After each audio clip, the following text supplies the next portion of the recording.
This being the last week, full week of Women's History Month, I thought it was cool. I enjoyed doing this. Yes. Just like we did with Black History Month. It's in sports. Mm-hmm. I've been educated along the way.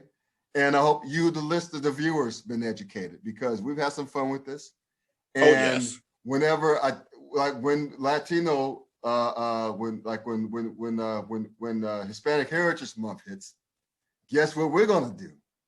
We're gonna do the same thing for our Hispanic brothers and sisters in sports. You know it. So we're gonna do that. So for those of you bigots out there, too bad. You're gonna have to deal with it. You got to learn Deal something. with it. All right. But we're gonna do the same thing with that. And so we're in the spirit of this, I'm gonna close out with this. I'm gonna have just one lady I'm gonna honor tonight. Her name is Gertrude Ederle.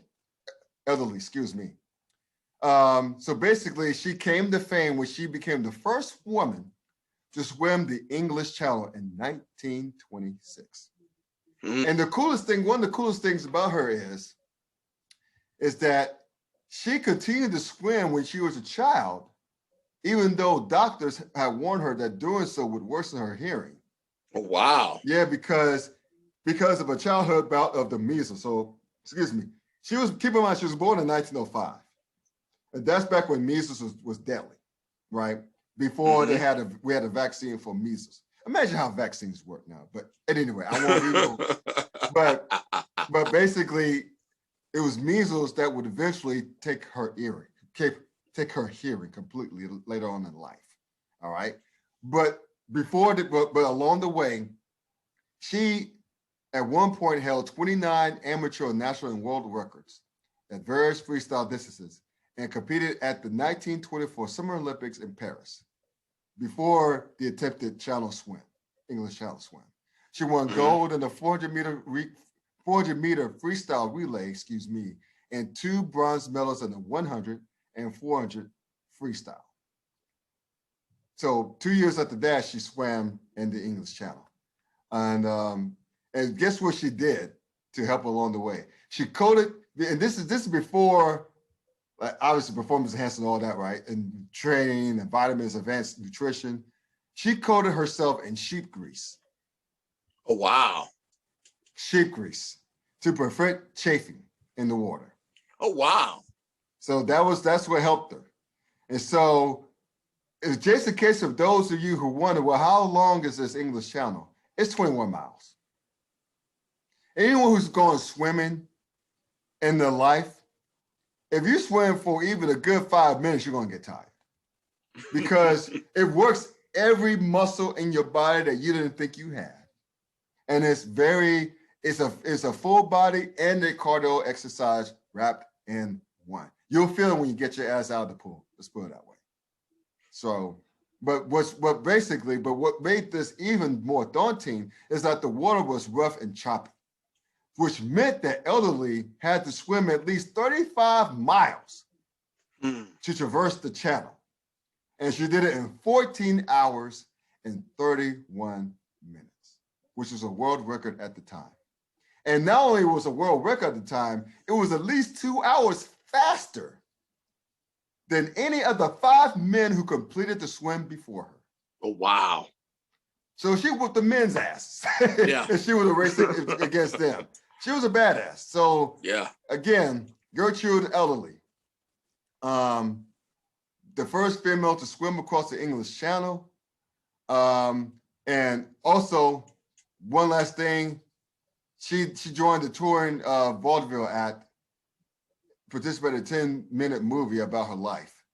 But basically, and she would eventually go deaf, as mentioned earlier, because of her early bout with measles. And the swimming made it worse because of water in the ears and all that.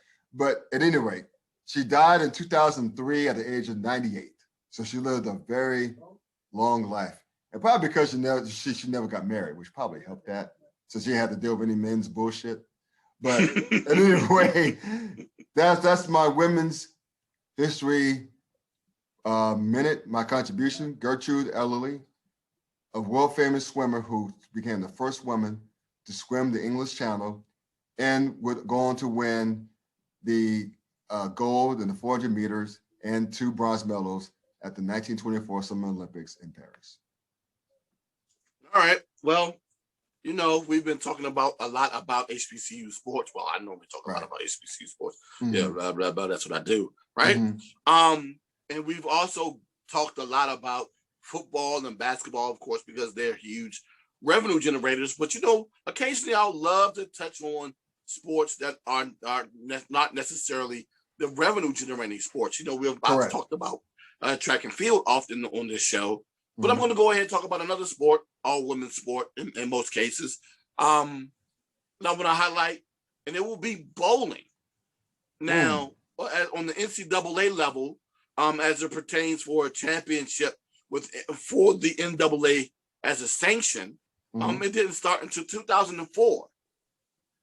And within the NCAA, within their tournament, there have been there's been one HBCU, to win a championship in the NCAA tournament. Right. And that will be the University of Maryland Eastern Shore.